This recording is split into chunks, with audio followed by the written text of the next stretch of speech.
Olá, alunos! Bem-vindos à nossa aula de biologia. Estamos estudando, os ciclos biogeoquímicos, já vimos, como eles funcionam e começamos na aula passada a ver a interferência humana nos ciclos, biogeoquímicos. E eu passei um exercício para vocês sobre essa interferência do ser humano no ciclo da água, Então, tínhamos aqui algumas questões, que eu gostaria de discutir com vocês. A maioria, na verdade, eram questões pessoais, Como a primeira questão, por exemplo. Ao ver um cartaz com práticas favoráveis à economia de água, entre elas a de evitar torneiras pingando e diminuir o tempo no banho, uma pessoa comentou: não é preciso se preocupar com a água, pois, graças ao ciclo da água, ela sempre volta como chuva para a superfície, abastecendo rios e represas. Como você explicaria a essa pessoa que o problema não é simplesmente ter água, mas ter água potável, gente? Então, nós vimos que a poluição das águas é um grande problema atualmente, em relação a essa interferência no ciclo da água.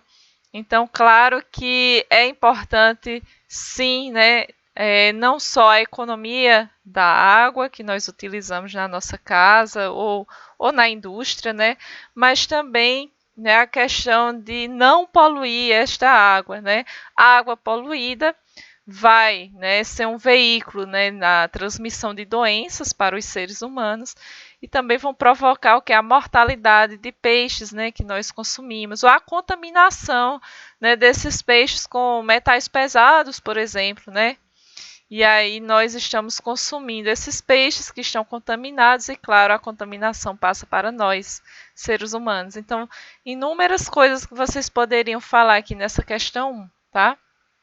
Questão 2. A contaminação da água é responsável pela morte de várias pessoas anualmente, principalmente crianças menores de 5 anos. Analise as alternativas a seguir e marque a única que não se refere a uma medida, ou não, aqui, ó, que não se refere a uma medida que pode reduzir as mortes por causa de ingestão de água contaminada. Então, eu quero a afirmativa que está errada, eu não quero a certa, tá? Então, vou marcar errada. Filtrar a água sempre antes de beber, tá correto, não marca. Garantir rede de esgoto para todas as famílias, sim, temos que garantir, Não lançar esgoto em ambientes aquáticos, ok, também tá certa. Sempre que possível, aproveitar a água da chuva para fins potáveis, então seria, a letra D, tá, gente? Porque a água da chuva, ela não está tratada, tá? Ela teria que ser tratada antes para consumo. Podemos utilizar, sim, tá? Mas tem que tratar a água da chuva antes de usar para consumir, para beber, para cozinhar, tá? Então, essa daqui seria a afirmativa errada, A letra E, garantir fornecimento de água tratada, é uma medida que reduz, sim, as mortes, por ingestão de água contaminada. Questão 3. Quais as principais fontes responsáveis pela poluição de água, Então, vocês poderiam também citar muita coisa aqui, Por exemplo, os esgotos que são jogados, nas nossas fontes de água, como rios e lagos, é uma das fontes, responsáveis pela poluição da água, Jogar lixo, outra fonte de contaminação, efluentes de indústrias, que são jogados também nessas águas, também é uma fonte de poluição, tá? Então, aqui eu deixei bem livre para vocês. E a questão 4 é uma questão totalmente, pessoal, que vocês iriam observar no entorno de vocês, Quais os problemas relacionados à poluição da água que você consegue detectar na sua cidade ou no seu bairro, tá? De repente, a falta, de esgoto, ou a falta de água tratada, um canal de esgoto a céu aberto, ou na nossa cidade temos o açude velho, por exemplo, que não é mais próprio para consumo humano, apesar de já ter sido, porque nós jogamos esgoto diretamente ali.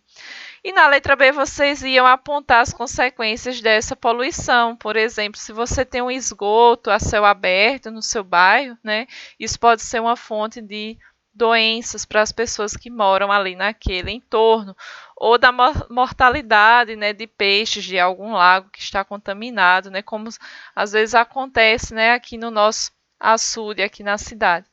E quais as possíveis medidas para minimizar esse processo de poluição, né? Se você fosse um vereador, um prefeito, o que é que você faria, né, para minimizar esse processo de poluição dessa água, tá? Então vocês, né, eu li as respostas de vocês, muita gente fez assim sugestões bem interessantes, tá? Então eu gostaria de parabenizar vocês também pelas respostas.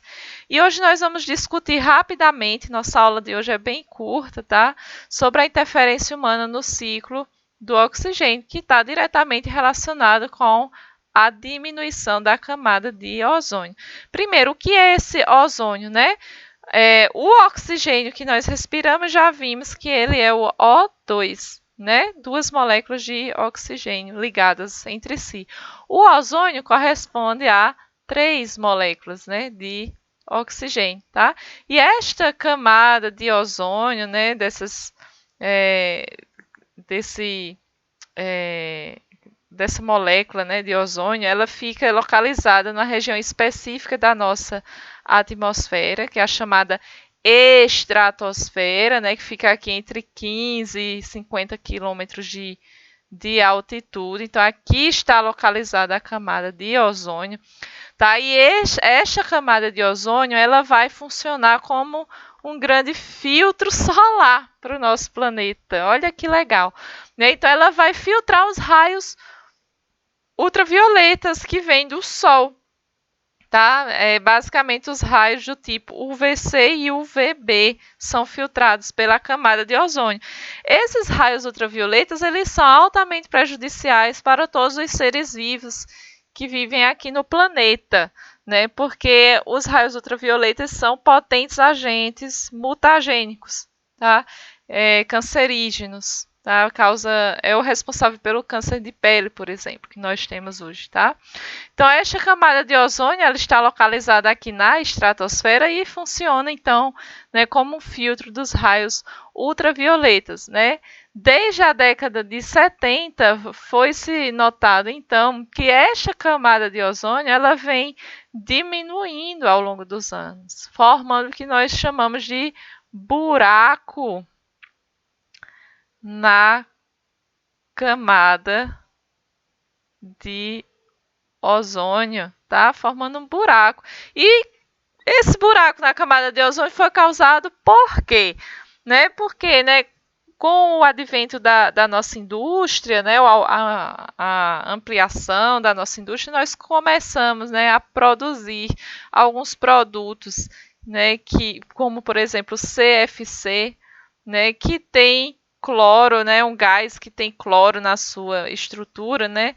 E aí, quando esse gás é liberado, né, na atmosfera, este cloro ele vai, né, ser liberado e vai reagir, né, com o ozônio, quebrando então, né, esta molécula de ozônio, tá? O que é altamente prejudicial, então, vai formando, digamos assim, esse buraco, né, a destruição dessa molécula, né? Temos vários agentes que são considerados nocivos ao ozônio, né, como os solventes industriais, ar-condicionado para veículos, sprays, né, os refrigeradores, espumas, tá, de embalagens. Então, esses agentes, né, que quebram a camada de ozônio, formando esse buraco, né, depois que se descobriu, né, que eles faziam isso, então nós diminuímos, sim, drasticamente, né, o consumo dessa substância, né, na indústria.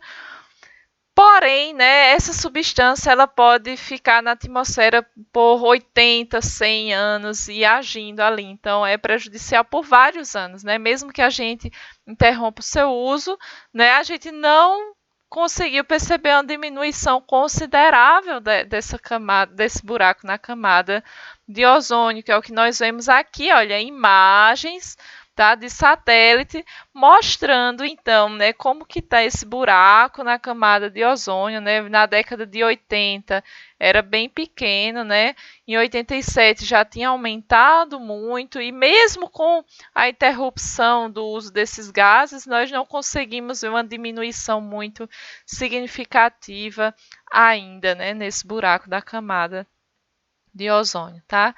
Então vocês vão ver na atividade de vocês, né, que eu coloquei, né, um textinho falando, né, sobre o Acordo de Viena, que foi um acontecimento importante, um pacto firmado, né, na tentativa, né, de parar de produzir esses gases que destroem a camada de ozônio, né? E eu gostaria então que agora vocês lessem esse texto, né, e respondessem as perguntas relacionadas a ele, tá? E aí na aula que vem, então, a gente faz uma discussão sobre essas questões que vocês irão responder e falamos de mais um problema, né, da interferência humana nos ciclos biogeoquímicos. Então, uma boa semana para vocês e até a semana que vem.